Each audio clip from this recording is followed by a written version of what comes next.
So guys, ibubukod ko na yung mga 5 piso, 10 piso, saka piso para madali kong mabilang.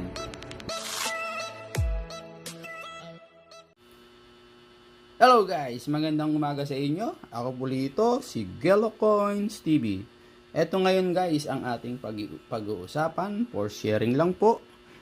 Ito po ay year 2003 na tayo guys. Year 2003, 25 sentimo.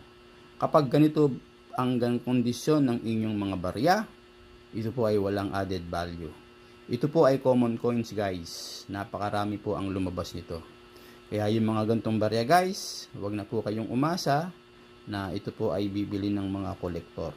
Pero kung meron kayong napapanood ng mga content creator, ng mga vlogger, na sinasabi nila na bumibili sila ng mga 25 sentimo na mataas ang halaga, huwag po kayong maniniwala.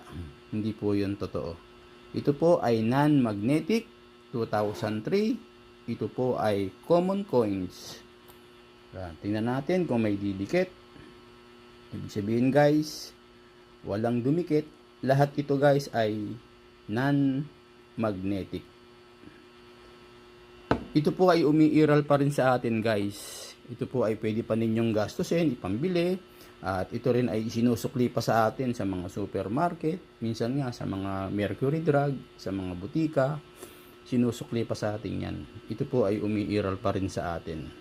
Paalala ko guys ha, ito po ay walang added value. Ito po ay common coins, no added value. Ang hinahanap po ng mga kolektor, yung magaganda ang kondisyon. Bago ko pakita to guys, kung mapapansin ninyo, dalawa yung 2003. Yung isa dito, 2003, non-magnetic. Ito namang isa, 2003, magnetic. Susunod natin ito pag-uusapan guys. Dito muna tayo sa non-magnetic. Ito guys, ito ay non-magnetic 2003. Dalawang klase guys kasi ang 2003 na lumabas.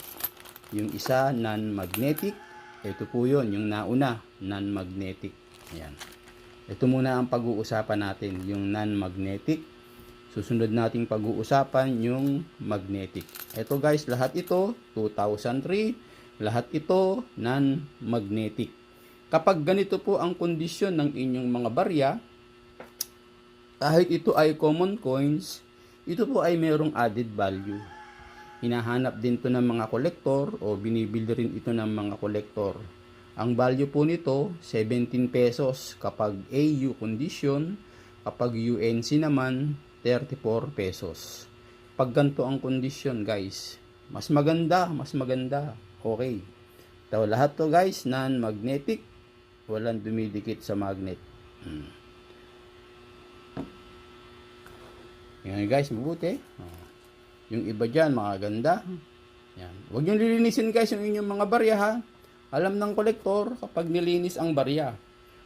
Mas marami, mas maganda ipunin ninyo. Kagaya ko, mas marami akong naipon na year 2003.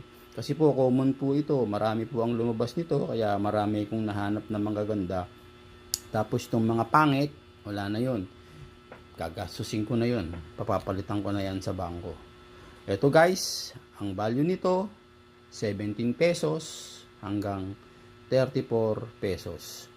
Pero kung pang personal lang ninyo at gusto ninyong magbuo, pwede nyong linisin yung mga barya ninyo. Pero kung magbebenta kayo, ibebenta ninyo, wag na nyong lilinisin yung mga barya. Hanggat maaari guys, mga 10 piraso pataas yan. Bibili niya ng mga kolektor. Kasi nga, para hindi sila talo sa shipping. Mahal po kasi ang shipping ngayon. May mga ganito guys, inipon ko na siya, ibig sabihin, yung iba dito, pwede ko nang ibenta. Okay guys?